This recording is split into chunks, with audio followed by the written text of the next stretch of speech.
દેશ માટે એકતા માટે સારા નાગરિક માટે સારું શરીર, સારા શરીર માટે હસવું અને હસાવું, હસવા માટે તમે બધા, હસાવવા માટે ગમ્મત ગુલાબ.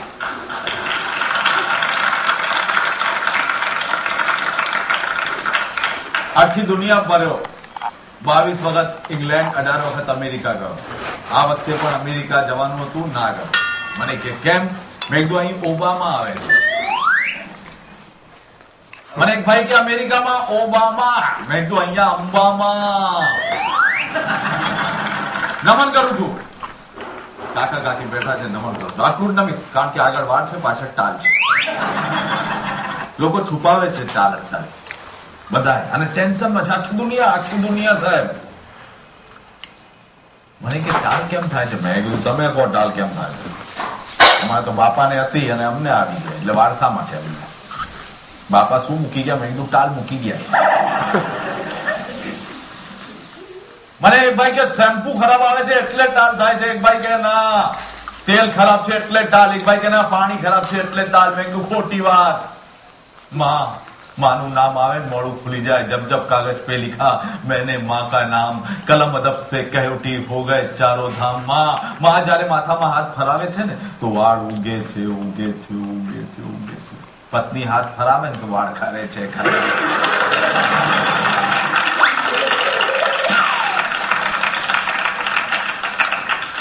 દુનિયામાં સૌથી વધારે દુઃખી સ્ત્રી કોણ? ના હોય જગદંબા છે. અમારા બધા મિત્રો કહી ગયા હશે, કલાકારો સાચે, પણ મેં સર્વે કર્યું છે આખી દુનિયામાં, અને મદ્રાસમાં એક મંદિર ખુલી ગયું છે પત્ની પીડિત પુરુષો માટે. મંદિર છે. 7 દિવસ જાઓ તમારી પીડા દૂર થવાની ગેરંટી સાહેબ.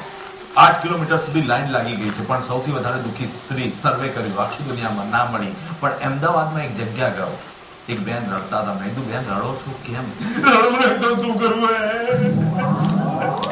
જીવન બરબાદ થઈ ગયું, દવા ખાઈને મરી જવું. બેન પણ પ્રોબ્લેમ શું? મારો હસબન્ડ રેલવેમાં ટિકિટ ચેક કરે છે. તમારો રેલવેમાં ટિકિટ ચેક કરે એમાં શું પ્રોબ્લેમ છે?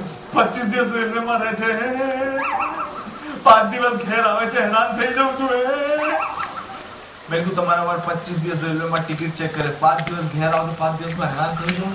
5 દિવસમાં હેરાન થવું છું. કેવી રીતે? તો પેલા બેન બતાવી રહ્યા છે 25 દિવસ એમના વર રેલવેમાં ટિકિટ ચેક કરે છે, 5 દિવસ ઘેર આવીને કેવી રીતે હેરાન થાય?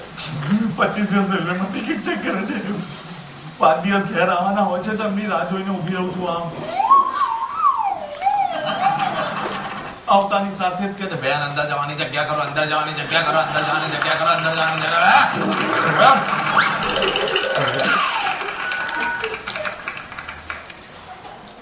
કરો. અંદર ઘુસતા જ એમની પેટી પલંગના નીચે આમ બાંધી દે.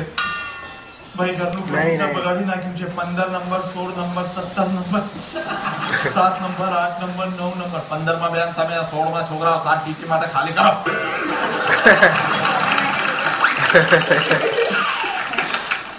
એમને કહું છું જમી લો. તો મને કે ભરૂચ આવશે તો જમીશ. ક્યાંથી લાવું? અમદાવાદમાં ભરૂચ. જમવા બેસે એટલે છોકરા બૂમ કરવી પડે. ભરૂચી સિંહ.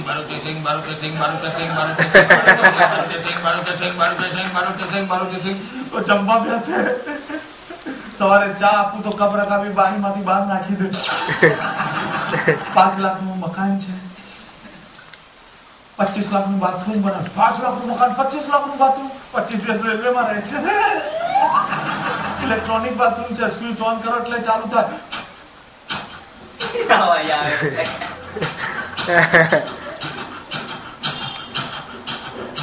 તો એમનું પેટ સાફ થાય છે.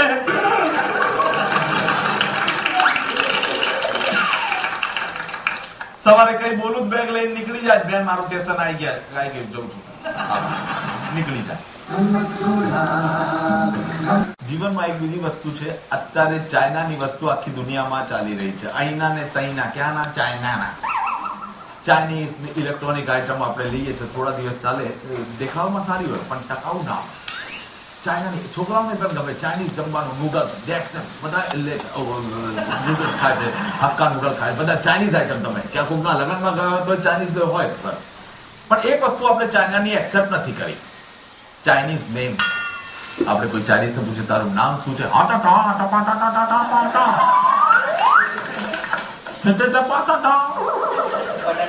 બોલો બીજી વાર ના બોલી શકીએ, આપણે લખીએ ના શકીએ,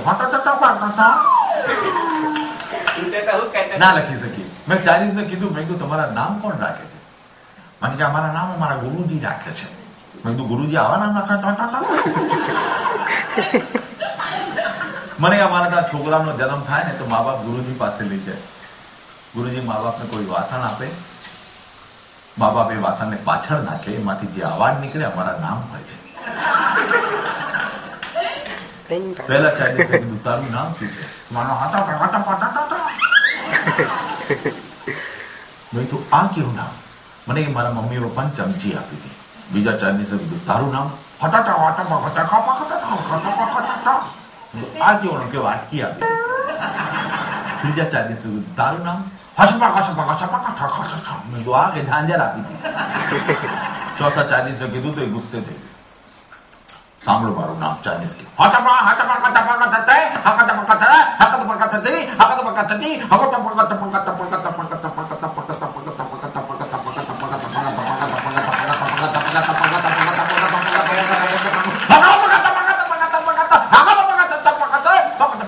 આટલું મોટું નામ? મને કે ભાઈ થાળી આપી હતી, કલાક પછી ઉભી થઈ.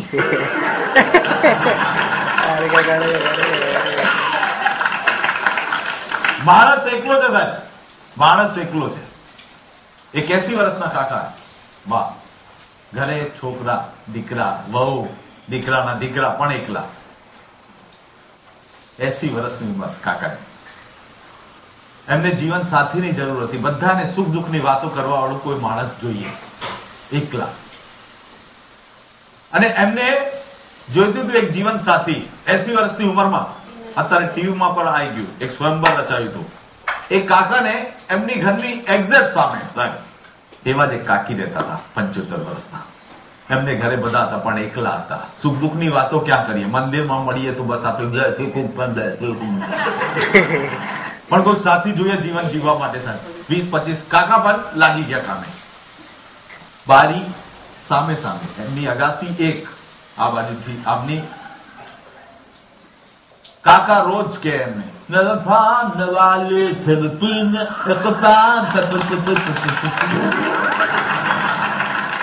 આજુબાજુ જોઈ લે કે છોકરાઓ કામે ગયા, છોકરાઓના છોકરા સ્કૂલે ગયા, મંદિરેથી આવી ગયા, પછી નવરા પડ્યા.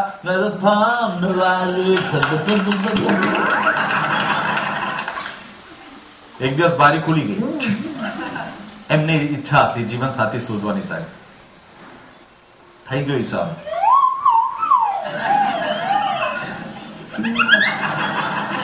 કે વાત થઈ ગઈ.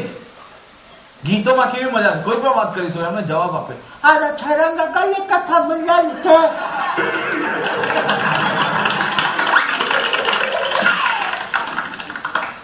ચાંદ સંતાઈ ગયો સાહેબ. આ બાજુથી કાકા 80 વર્ષના, આ બાજુથી 75 વર્ષના કાકી ગયા ઉપર. હવે પહેલી વાર મળ્યા છે મંદિરમાં બેસે કેટલા તો કહેવાય ને, આમે મળ્યા. હવે કાકાએ કેવું છે, રૂપ તેરા મસ્તાના, પ્યાર મેરા દીવાના, ભૂલ કોઈ હમસે ના.